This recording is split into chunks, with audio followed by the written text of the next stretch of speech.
Hello, everyone. My name is Katrina Wong, and I'm a pelvic floor physical therapist. And today I'm doing a webinar on pregnancy-related diastasis rectus abdominis, also known as a DRA.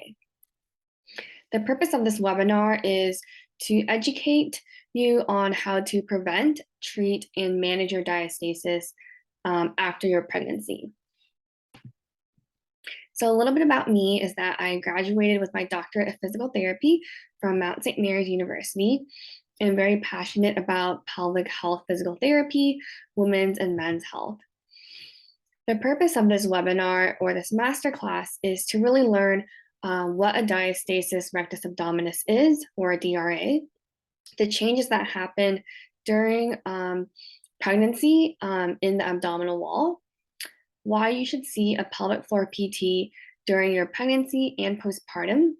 And we'll also talk about the timeline of your diastasis recovery, how long it will take, what's needed, and the type of treatment needed to accomplish your goals. So we'll first talk a little bit about diastasis rectus abdominis and what it is. So a diastasis rectus abdominis is present in 100% of women after pregnancy. And it's simply defined as the thinning or the widening of the linea alba. So the linea alba is this connective tissue between your two rectus abdominis muscles. So here we have our rectus abdominal muscles. So sometimes people refer to this as a six pack, but it actually is known as the eight pack. So we have 1, 2, 3, 4 muscles, and then 1, 2, 3, 4 muscles on the other side. So 4 and 4 on each side. And then the linea alba is the connective tissue that's present between those two sets of muscles. So after pregnancy, there's the thinning of the linea alba. And as a result, some individuals may notice there's doming or bulging in their abdomen. It's also important to note that there is thinning in the entire abdominal wall. So not only will you notice that your abdominals are weaker, but the tissue quality of your abdominal muscles and the connective tissue is not as elastic. It's more thin, and it just doesn't have as much bounce back. So it's a lot more saggy, loose, and more relaxed. So the presentations of a DRA can vary. So you can have this separation or this thinning of the linea alba present at the belly button, below the belly button, above the belly button, or possibly above, at, and below the belly button. So there's various different presentations, but they're all defined as a diastasis. So how do you know if you have a DRA? So it's really important to see a pelvic floor physical therapist after your delivery, and specifically after your 6-week OB visit. So a pelvic floor physical therapist is trained in assessing if you have a diastasis and can assess the tissue quality above, at, and below the umbilicus. So a true diastasis is known as having a 2-finger gap.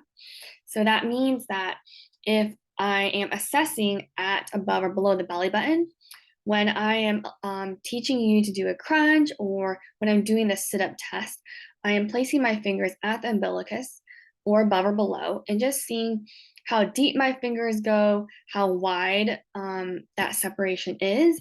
And again, it's that 2-finger gap that is defined as a diastasis. However, even if you don't have a true diastasis, it's always great to strengthen your abdominals or to improve your overall abdominal wall health during your postpartum period, even if you have just a 1-finger gap, or if you just feel weak in your abs, or even if you just feel like it's like there's not a lot of tone. So you don't have to have a true diastasis to seek PT. So what I'm saying is, if you don't have a true diastasis, I would still highly recommend seeing a pelvic floor PT. So specifically due to pregnancy, the tissue, like I said, mentioned before, it loses its elasticity and becomes very overstretched. So it takes time for this gap to truly close, and that's why this diastasis kind of hangs around for a little bit. So it doesn't always close, within a few weeks. It can take actually anywhere between 9 to 18 months to fully heal. So it's always really important that if you're trying to seek treatment for this, to start earlier than later. And I also usually really recommend seeing a pelvic floor PT during your pregnancy to learn how to connect to your abdominals before the abdominal wall becomes overstretched and you start to lose that mind body connection. So, what may you see? So, there's different terms. We have something called abdominal bulging and then abdominal doming. So, abdominal bulging is when the entire abdominal wall starts to bulge out. And this is due to the entire abdominal wall become very lengthened and stretched out. And we'll talk about some other pictures later. Abdominal doming is when there's excess stretch or length happening at the linea alba. And again, that's the region between the two rectus abdominis muscles. So sometimes people often are very concerned about the gap. So you can see here we have our two rectus abdominal muscles. And then this is the linea alba. It goes straight down the center.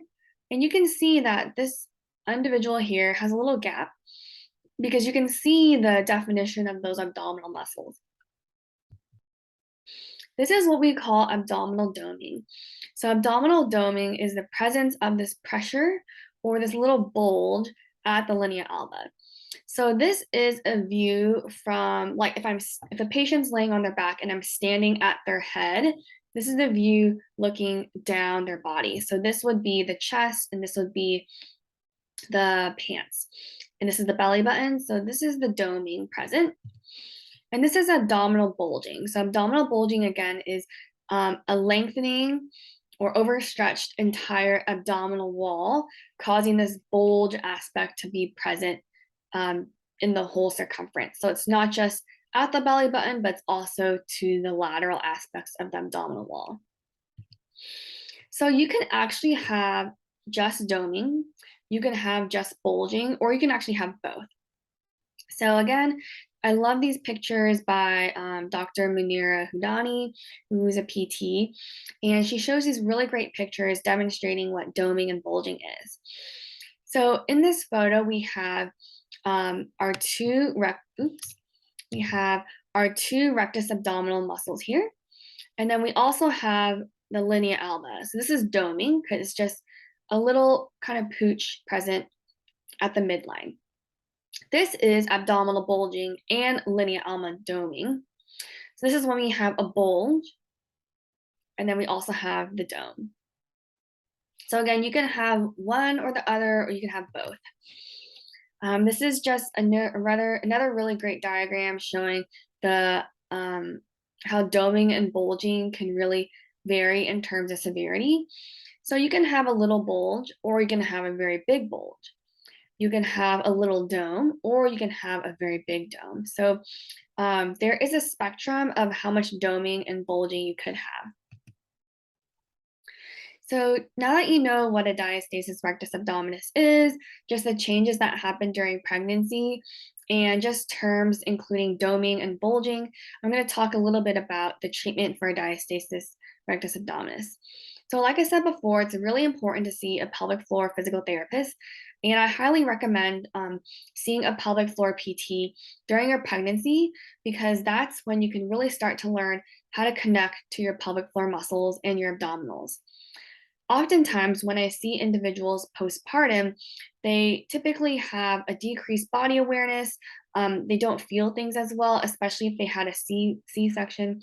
So things are a lot more foreign, versus if you start learning how to connect to your muscles in your pregnancy, it's so much easier to recover during your postpartum period.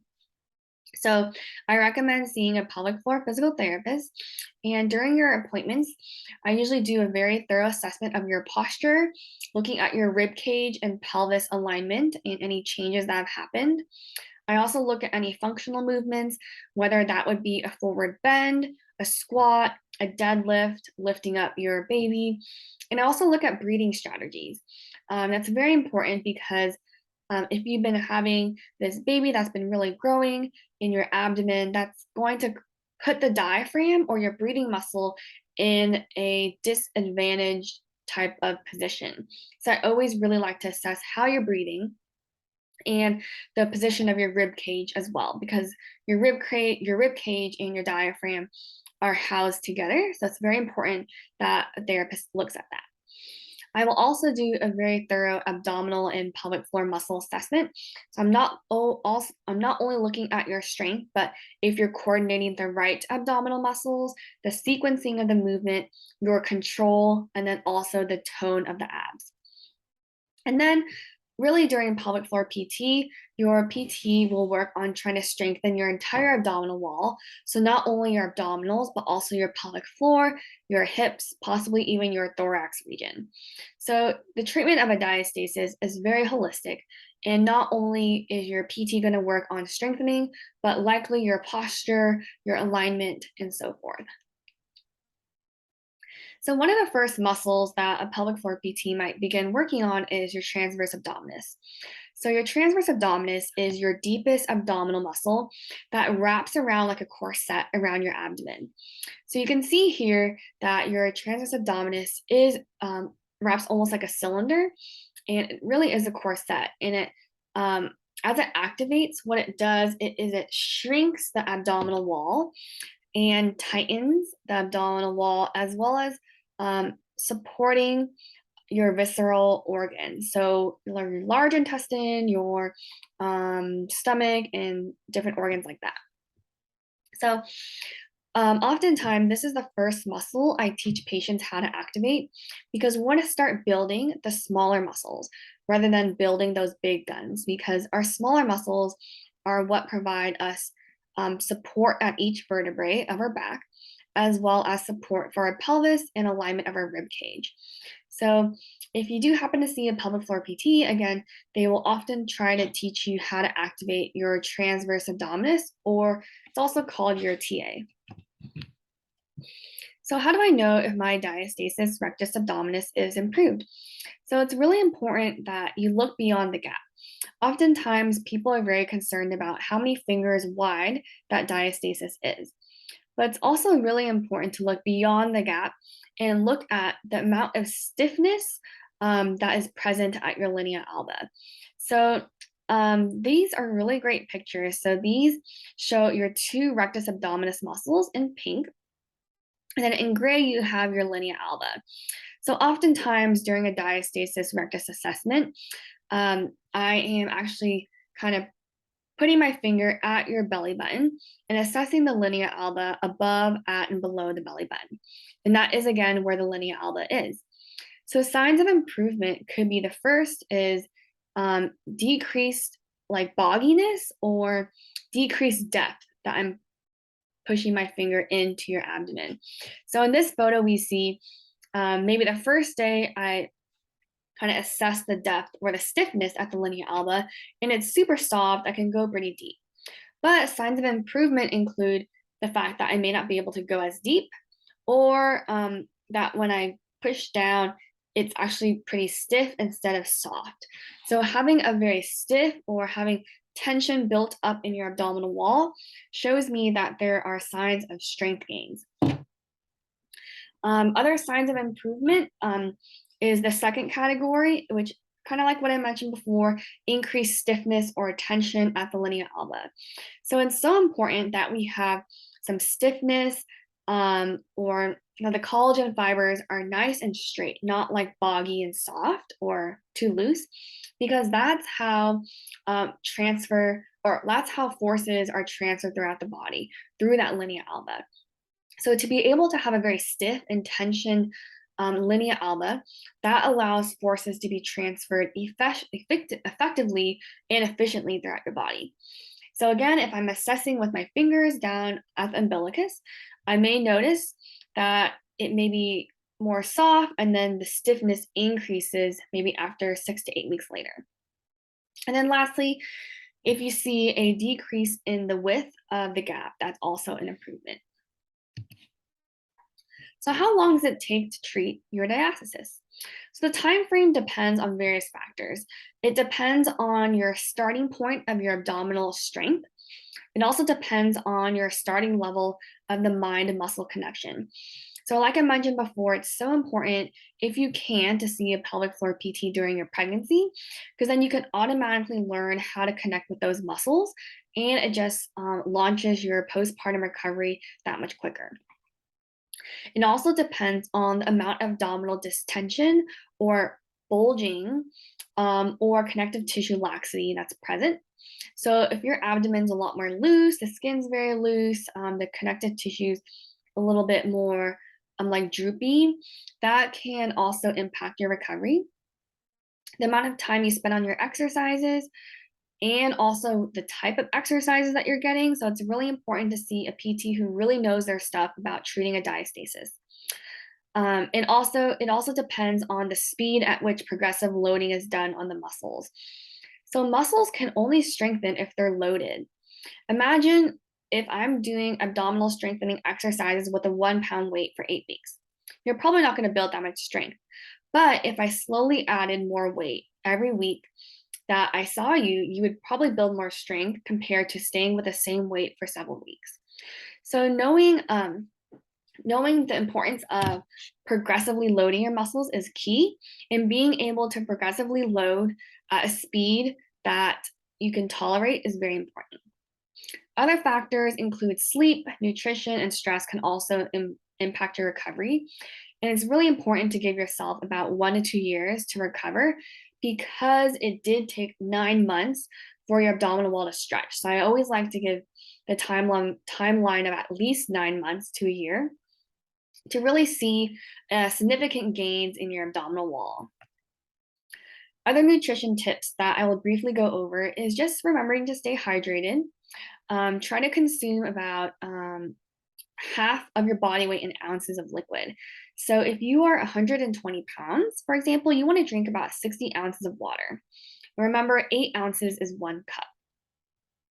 You also want to consume essential fatty acids, remembering to balance your blood sugar. So remembering to snack throughout the day with nutritious foods like hard-boiled eggs, protein bars, sweet potatoes, bone broths, all of that to help you lose weight during your postpartum period, and bone broth. So I really wanted to mention bone broth because bone broths contain very important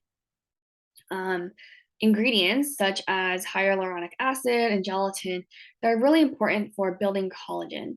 And muscles are made of collagen. So if you are trying to build muscle strength, you want to remember to try and supplement your diet with foods that are really going to help you do that.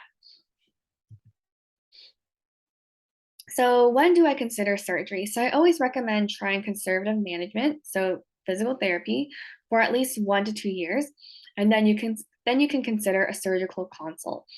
If you're not seeing changes after 1 to 2 years, or if changes are too slow, again, that's when you would consider.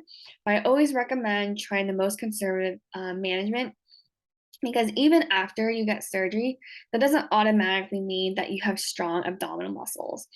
And only moving, strengthening your muscles can really build your strength. All right, so that's the end of this quick masterclass. If you have any questions about diastasis rectus abdominis, feel free to comment below. Thank you so much.